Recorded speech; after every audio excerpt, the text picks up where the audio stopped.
Today, I have someone on the podcast. We're going to get inside information how to use LinkedIn for your business, for you. I got Alex. She works at LinkedIn. She's been at LinkedIn for 10 years. She's a senior content manager there for the marketing solutions, and we're going to dive in. So welcome, Alex, to the podcast. Thank you for having me. Excited to be here. Longtime fan, first time caller. Let's dive into just why LinkedIn first, and then we can get into the nitty gritty. Yeah. So why LinkedIn for marketers? I mean, in my opinion, that's where your audience is. People come to LinkedIn with a distinctly different mindset than they do when they go to Facebook, Instagram, YouTube, even X. So people are coming with a professional mindset. People are coming for different reasons. Yes, people are looking to connect with like-minded professionals. People are also using it as their main source of industry information. And people are using it for entertainment also. I think one of the main reasons for marketers, though, is because it's where your audience is at. It's where the decision makers are at who are going to decide, if your product is worth investing in. So, yeah, it's a must-have for marketers, especially B2B marketers. I want to go into also what is the biggest mistake that you see a lot of B2B brands make when they join LinkedIn, or even people who join LinkedIn that want to start utilizing it? I'd say just like establishing a page and assuming that you're going to get a following like right away. It's similar to building a relationship with someone. You don't go on a first date and ask them to marry you.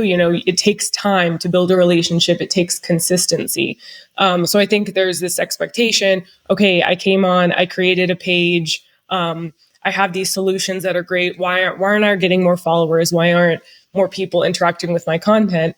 And it just takes time. The other thing from B2B marketers specifically, and this is no hate on anyone, just something that I've noticed, is that a lot of B2B brands are pretty boring. And they shouldn't be, and they don't have to be. There's people assume that with B2B buying decisions, people don't want to be entertained, but they still want to be entertained. I think people assume that B2C brands can have a lot more fun, but B2B buying decisions are just as emotional. And people still want to see humor and personality in their content. So I think I'd like to see more B2B companies in particular being a little bit more courageous and bold. So I want to talk about it because a lot of people think of LinkedIn as, well, at least 5 6 years ago, it's a place to get a job or network. Now it's more of a place where it's becoming a true social network, but I still think people are not thinking of it as a way to drive business and drive results. So I want to start off, what are some tactical things people could do today to start getting attention on LinkedIn for their brand or themselves? Yeah, I think, it is similar to other social media sites in the sense that you should post consistently and making sure that your audience or that your content is valuable to your audience, meaning that it's audience centric. It's not necessarily about you and your product, although at the end of the day, that's what you're there for. It's more so alleviating your customers and prospects' pain points.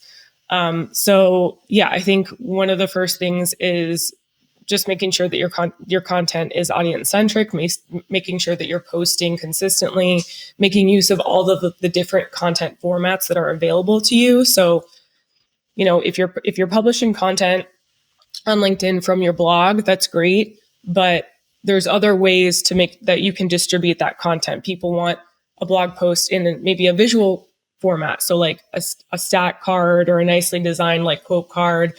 A short video, whether that's something that's really like lo-fi, like you did it on your phone, or maybe you're doing a live stream that's like in some studio that you built if you have a little bit more funds.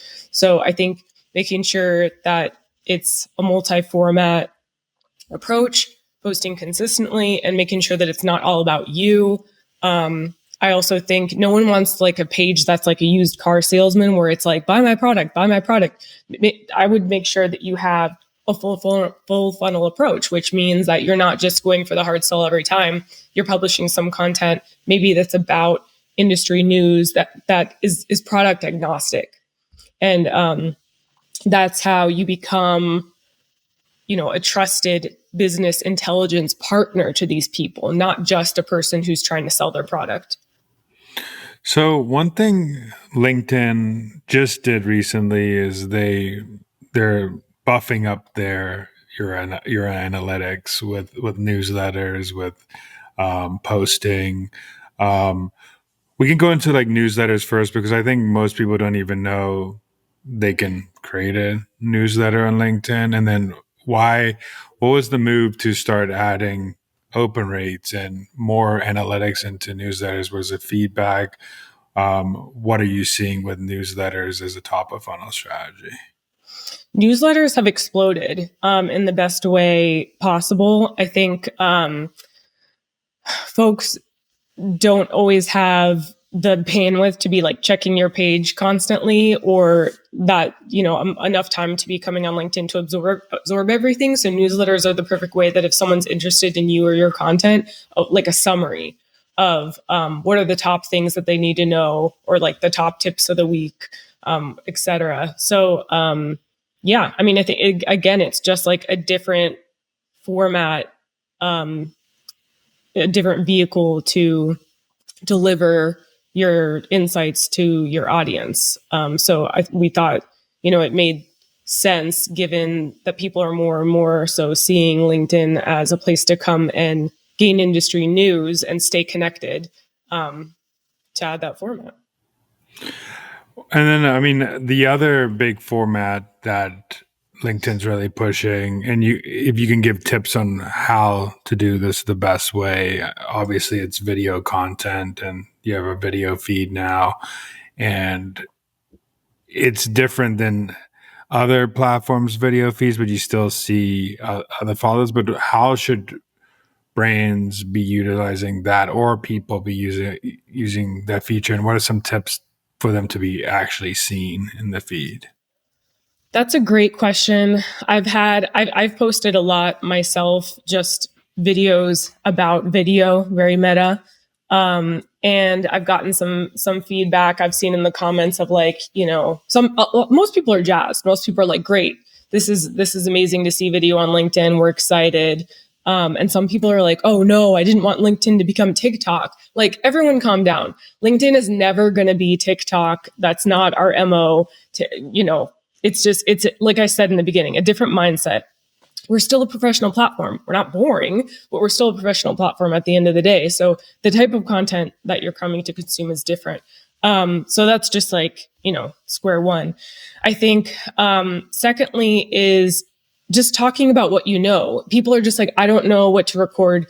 I don't know what to record. What should I talk about? I'm like, talk about what you know. It's the same stuff that you post on your blog. It's the same content that's on your website. It's just in a different format.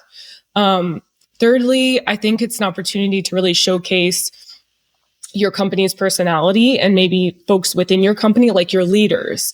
Because as we know, millennials and Gen Z, we're not just looking at a company and looking at the solutions. We're looking at the leaders, and even like what politics the leaders align with. What are there any sustainability practices or charitable practices within that company? We care more about the company as a whole and less just about like the products. So anyway, my point is, it's a great way to showcase your company's leaders, maybe some of your company's employees. At the end of the day, I believe that people buy from people, not from companies. So the more that you can humanize your brand with video, I think the better. And I would say a big barrier that I see to a lot of people, even to begin with video on LinkedIn, is that they have this like perfectionist idea that they want their videos to be great. And I get it. Like, we all want to put our best foot forward, like personally and professionally, whether it's for your personal page or whether it's for like the LinkedIn for Marketing page. But it really doesn't have to be perfect. In fact, I don't think it should be perfect. Whatever the inconsistencies are, or like the hair that's out of place, or like the dog barking in the background. All that stuff just makes you a lot more relatable. And over time, your videos are naturally going to get better. Like the first video I did, I look back now and I'm like, oh gosh, like that was terrible. I was so clearly reading off of like this cue thing that I'd set up for myself. But that naturally gets better over time, as with anything in life. So yeah, I wouldn't be afraid to put stuff out there that's not perfect. I think also going deeper on that, I love that you said humanized brand. I love that you say people want to see the leaders behind the brand. They don't want to see faceless organizations. They also want to see, like, have a connection, even in this age of AI where you don't know what posts are written by AI or what's not. It's so a chance to get in front of people in a human way. But another thing that I think is really cool that you could do, and I see a lot of people doing this, and is if you're a brand or you're, like, say, have a podcast or any way you can, what LinkedIn does better than any other platform is you can boost that post or sponsor that post and get it seen by your ideal customer profile, which is the best part. So you can have a good video, you can see it performing, you want it to be seen by more of people you want to be seen, you can put some money behind it. And I see a lot of people doing this. What strategies have you seen with that functionality of, like, boosting posts to get seen by the right audience at the right time? Yeah, that's another good point, because that's another thing that makes LinkedIn distinctly different from other platforms. We have the world's biggest database of first party professional data, because people are coming in and willingly filling out all this stuff about them. So our targeting can get very granular. Now, I wouldn't recommend doing like hyper targeting, but somewhere in between. You don't want to do the spray and pray. You also don't want to go too niche on your hyper targeting, but you can on LinkedIn if you want to, because we have those targeting capabilities. In regards to boosting a post, or whether it be video or otherwise, just because we do live in an age of specific social media algorithms, you do have to pay to play, which is how I say it. Like you have to have budget to put paid behind your content, because in my mind you should be spending around 20, the 20/80 rule. It's the golden rule that we follow on my team. So spend 20% of your time creating content, 80% of your time strategically distributing it from a paid and organic standpoint. Because if you created something awesome and then you don't take the time to distribute it, you just publish it once or twice and assume your whole audience has seen it, then that was a waste of your time. So you want to make sure that you're kind of like slicing and dicing it into different formats, putting paid behind it. One strategy I see, if you're like hesitant to put paid behind something because you don't want to waste your money, you're not sure if it's going to work, is use your organic strategy as a testing bed, right? So like, you can post stuff organically and you notice that like this one blog post did really well, or this one, carousel of images did really well. That's a good signal to you to inform your content strategy in the future. Oh, this hit a chord with my audience. Let's double click into that, or let's like find another variation of that and then put paid behind that, because you're almost certain that this already resonated from an organic standpoint. The assumption is it's going to do much better on if you put paid behind it. I think the also is a thing I like to do, which I think is even as a softer test, I would say, is use comments as a way to just test Mm, headlines or quick things, because now you have analytics for comments too, which is now going to help people understand, hey, they're getting impressions, and if they get likes as well, that can inform you that, hey, maybe I should write a piece of content on this because it struck a chord with that audience. It's also, if you don't have a big audience, commenting on people who are getting attention is a great strategy, because you're being seen in a feed of someone who is a trusted voice, and you're commenting something valuable to that trusted voice, and it makes you seem more trusted. So that's something that I think people don't do enough, is use comments as a strategy to inform a lot totally. of content as Yeah, well. I agree with that. I think the keyword, what you said, is commenting something valuable. Some people just go on and like they notice that one of my video posts is doing really well. So they see it as an opportunity to post a link to their website or like talk about their product. And I'm like, yeah, no, like, I'm sorry, I'm going to delete that because this isn't a place for spam. But yeah, if it's a comment that's additive to the conversation, and like, again, social media is meant to be a two-way street. It's not like me yelling into a megaphone or my brand yelling into a megaphone and just, assuming that people are going to like that and that we're not going to interact with them. So yeah, that's why I think that comments are very important to show again that you're human, that there's someone on the other end of that computer who's willing to go and talk and go a back and forth conversation with you. So yeah, I like that strategy as long as it's additive to the conversation.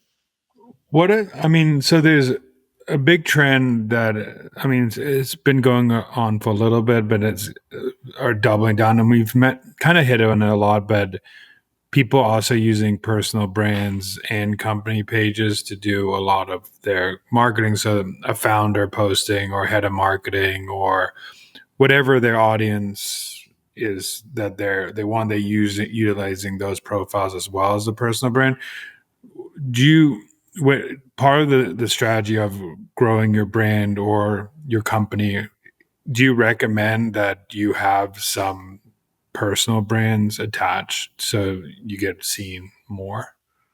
Yeah, absolutely. I mean, I think it has to come from an authentic place. Like, I think one thing that's more unique to millennials and like Gen Z is that we're just hyper aware of when we're being when we're being marketed to. I feel like we can smell BS from a mile away, and so it has to come off as authentic. Like this person was already posting, or this person, you know what I mean? Like it can't be like, oh, the company clearly told this person to start posting, but they're very stiff, and it's clear that they're not having a good time doing it. I think if you're having fun creating content, it comes across very clear to the consumer, and they have a good time consuming it. But yeah, I think in general, it's important because it's like what we mentioned before, you're humanizing your brand. You're showing the people behind the organization that cause folks to just like your brand, have greater brand affinity. And I think at the end of the day, also, like, it doesn't hurt because it's just another way to stay top of mind. We always say that the brand that is bought is the brand that is remembered. So if people are seeing people that work at your company talking about stuff that's either associated with the brand or maybe stuff that's not associated with the brand, it just like builds the brand's credibility. Like, and for example, I mentioned, I started posting videos about video with no intention of, just with the intention of trying to be helpful, right? Because video is a new format on LinkedIn. And our internal growth team approached me and they asked me if they could put some thought leader ads, which is also a new content format, behind some of those videos about video. And it turns out that those videos about video that didn't even mention LinkedIn video ads were some of our top converters over the past quarter. So it's just interesting. People want to hear from people. People are less, of course, you're gonna try sell people on video ads if you're the LinkedIn for Marketing channel. But if it's someone who works at LinkedIn who is, obviously associated, but also not pushing the product, just talking about like insider tips, that's going to do well. So we talked about obviously that one ad strategy is like having organic strategy, boosting that post, getting seen by more. But the other side of it is actually running ads and having an ad strategy. But could you give some insights of what the best brands are doing to be successful with LinkedIn actual ads on the platform, not sponsored posts? Yeah, I think the first step is making sure that you're implementing an objective-based advertising strategy. So it's not necessarily about the ad product that you choose itself. It's about like what you're trying to achieve. So if you think about, okay, like what do I want? I want brand awareness. I want people to be more aware of what my brand is. I want lead generation. So, that's pretty self-explanatory. Then you go into Campaign Manager, LinkedIn Campaign Manager, and based on what your objective is, it gives you a suite of products that you can use. So it's pretty helpful in that sense, because it can be overwhelming. We have a lot of different ad products, but go in, pick what your objective is. It'll give you a certain amount of products that you can choose from. And I think one of the most successful things I also see is that folks that are submitting using a mix of different product formats, and within those product formats, submitting a bunch of different creatives. So just like I said before, like it's less about creating, more about distributing. That's also what I mean, is that you have a variation of, like, say you're doing carousel ads, you have literally like 5 different versions of that one carousel ad, and then seeing which one is doing best, and then like making little changes and campaign optimizations along the way. I think the other thing is that, especially in B2B marketing, it takes a much longer time to see results, especially like lead generation results, right? Because the sales cycle is much longer for B2B. It could be like 3 to 6 months. So the issue that we're seeing is that a lot of leaders are being like, okay, the ad was expensive and it's been up for a month. What are the results? And the marketer's like, dude, like, I haven't really seen anything yet because it's only been a month. So I think there's a lot of like upward education that needs to be done around basically like how long it's going to take to see real results, and especially bottom of the funnel results when using LinkedIn ads. But yeah, I'd say making sure that you're following an objective based format, making sure that there's some variation, and making sure that, I mean, this is kind of maybe like an obvious one, but making sure that you're using something like a bold creative, something that's going to stop in the feed. There's so much content out there that I think it's important to like know what your brand's definitive value props are and really leaning into that. I think the other thing is like not forgetting about the copy that is associated with the imagery. Some people just kind of like think of that as an afterthought, but yeah, I think making sure that's uniquely different is also important. Yeah, 2 things on that. When I used to work for a company back in the day, we were really successful with LinkedIn ads, and one of the strategies we used to use is had like a very neon color background, and we would just say like, "Are you a human resources professional?" Like that was just like the copy on it, and with on the image, and then we would have like more copy on top, and then it would be like, have a good offer. And it converted so well because we're targeting those people. And if you were a human HR professional, you're going to stop in the feed because it's literally calling you out in the advertisement. So. Exactly. That's a good point too. It's like calling out your audience directly. Like, hey, HR professionals, hey, social media marketers. Yeah, that's really important. We've done some internal A/B testing too around backgrounds. So it's interesting that you said that. And we found, when there was a one with a white background and one with like a darker, almost like wood-esque background, and the darker one won in an A/B test. Even everything else was the same on the image, same like caption copy. It was just the background. And I think it was just because the feed is white, the feed's gray. So it just stood out a little bit more.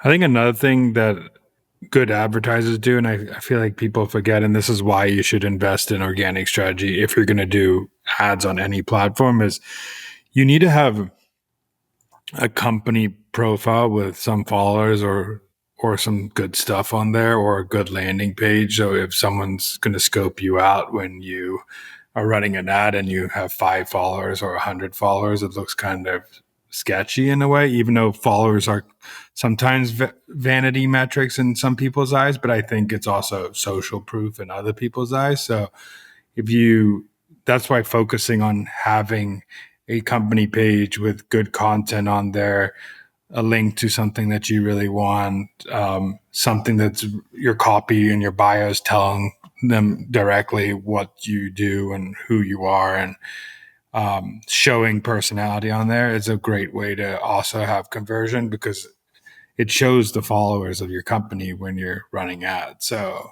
it looks Yeah. weird if you're not investing in a Yeah. organic strategy as well. Yeah, you called out two important things there. One is not to forget about the call to action.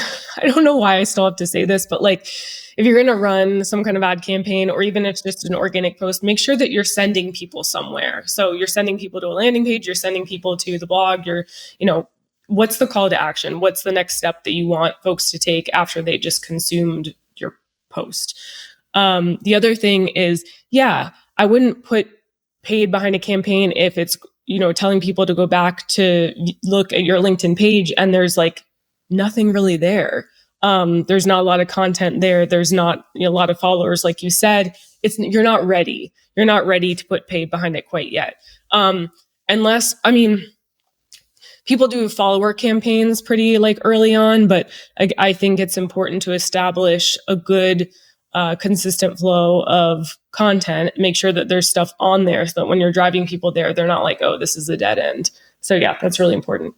Yeah, just like running, even if I'm thinking about a Facebook or Instagram ad, if you have an Instagram ad, people are going to check out your Instagram if they don't know you. They're going to want to know what you post, who you are. So if you don't have a story or something on there or good content, they're going to run away because they're going to think you aren't legit or not real. So it's the same thing in every ad platform. If you're going to run ads, at least have a sort of an organic strategy behind it, as well as a paid strategy, because people will see that.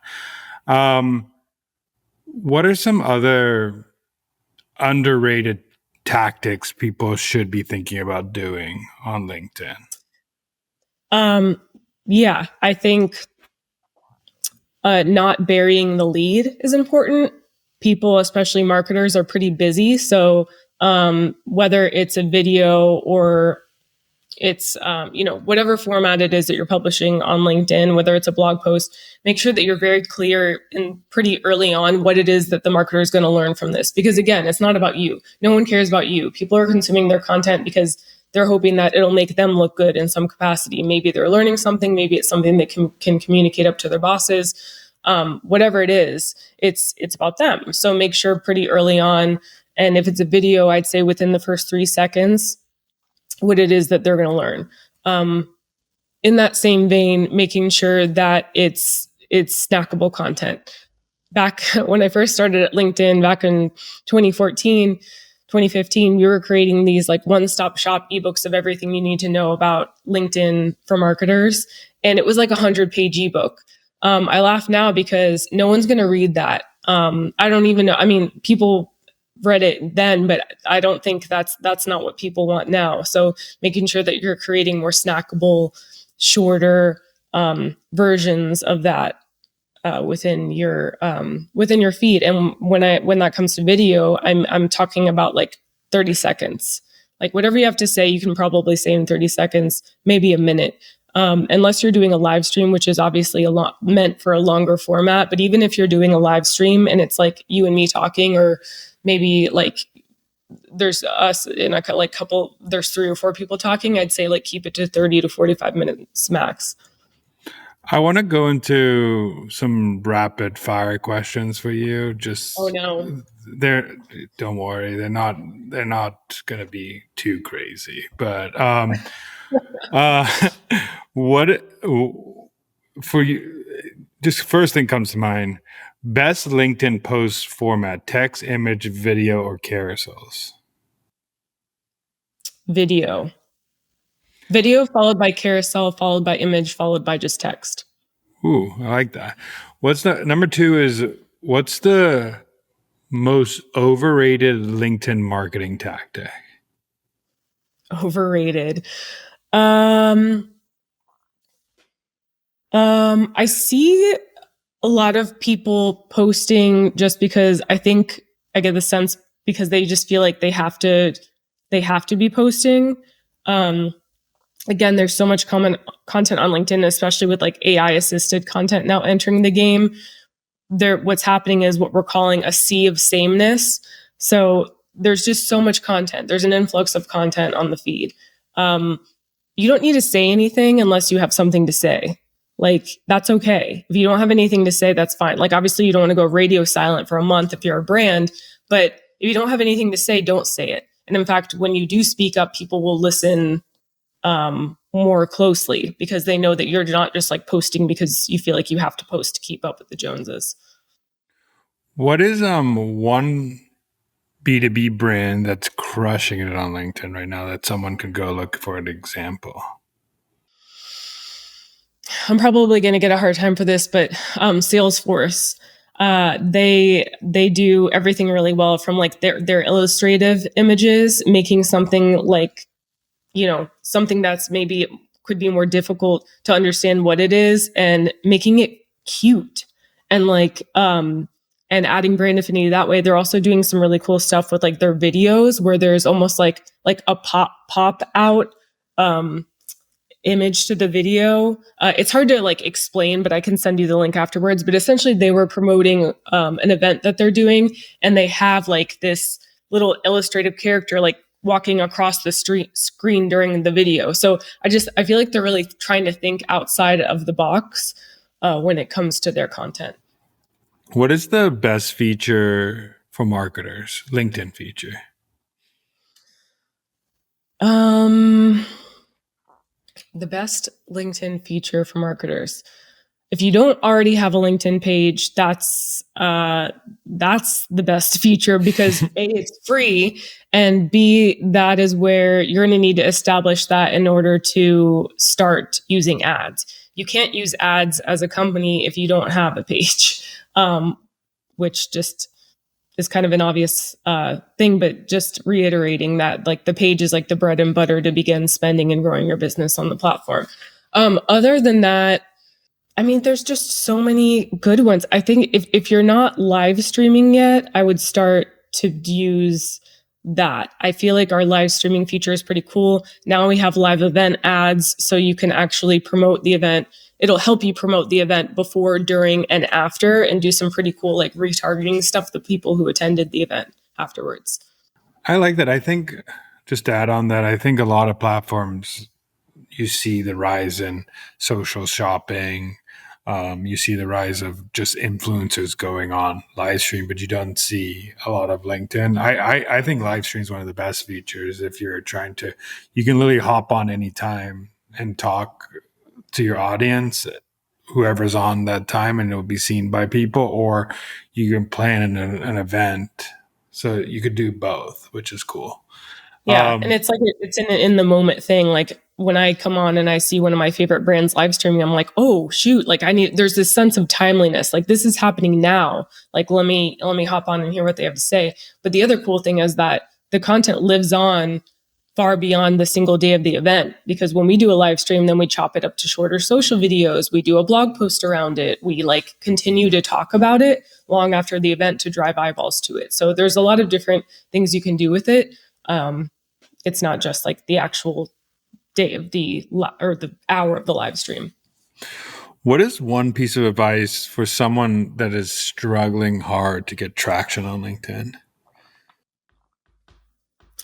My sense is that they're probably thinking about themselves too much. They're not being as customer centric as they can be.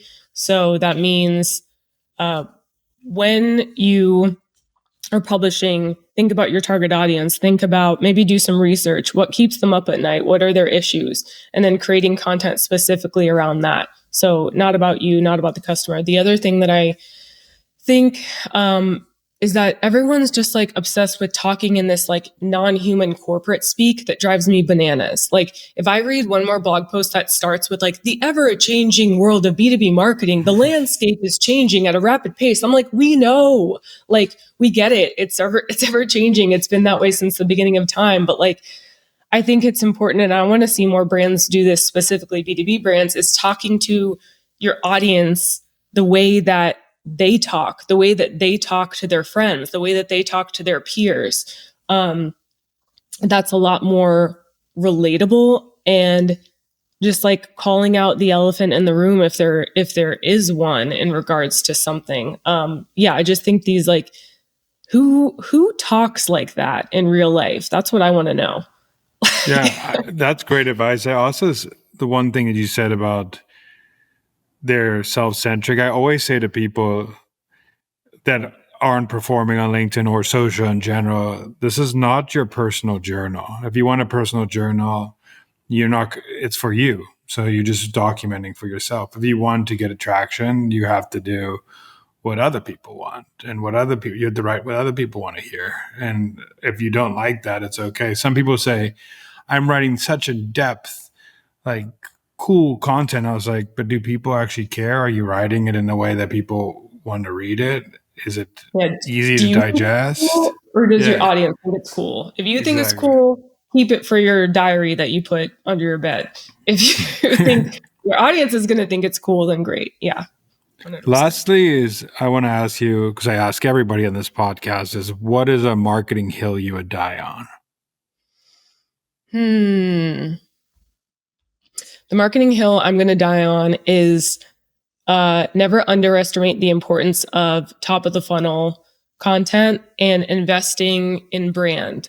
I see a lot of brands, making mistakes, especially when times are tough and their budget gets smaller, thinking, okay, well, if that's the case, I'm just going to pour all the money I have into the bottom of the funnel, into like strict lead generation campaigns, into like my content that's at the bottom of the funnel, meaning case studies, product, tip sheets, etc.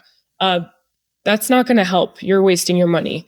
I think that, again, top of the funnel sometimes gets discounted because they're like, oh, well, we're not talking specifically about our products in it, or, oh, those are just vanity metrics because it's tougher to track when people engage with that when they actually end up spending. But yeah, I just think it's so important to build those relationships. We do at LinkedIn every year a study in partnership with Edelman called the Thought Leadership Trust Barometer Report. And we just did it for the 6th year last year. And it actually found that something like 76% of marketers are more likely to spend with a company because they put out thought leadership that they find high quality and interesting over just like looking at, they find that content more valuable and more likely to spend with them versus like just looking at their product tip sheet or like a case study or something of that nature. So it just highly illustrates the importance of that top of the funnel relationship building type of content. Yeah, expertise builds trust in B2B. And most B2B buying decisions, to be honest, are made by asking friends or doing research. Like they do. I mean, if you want to do demand capture campaigns, like getting case studies and for people who are about to buy, that's cool. But you already most likely they already know about you, and most likely you're spending more and more people that already know who you are. Where like a big part of marketing is generating new eyeballs, new people to know who you are, and the best way to do that is through education, expertise, and entertaining. You want to build a relationship with someone, and so I totally agree with that. Lastly, where can people find you and what you're doing? You can follow me on LinkedIn. My handle is Alexandra. My name's Alex Rynne, but my handle is Alexandra Rynne, very formal. Last name is spelled Rynne. So follow me. I try to put out interesting content. Again, if I'm not going to post anything, if I don't have anything to say, following my own rule, but I do try and publish pretty consistently. So yeah, give me a follow. Happy to answer any follow-up questions you might have about LinkedIn or just personal branding in general, because it's something that I'm passionate about. Well, thank you so much for coming on, sharing the inside tips that someone at LinkedIn is using to grow on LinkedIn and what other people are doing to grow on LinkedIn. And I really appreciate it. Yeah, thanks for having me.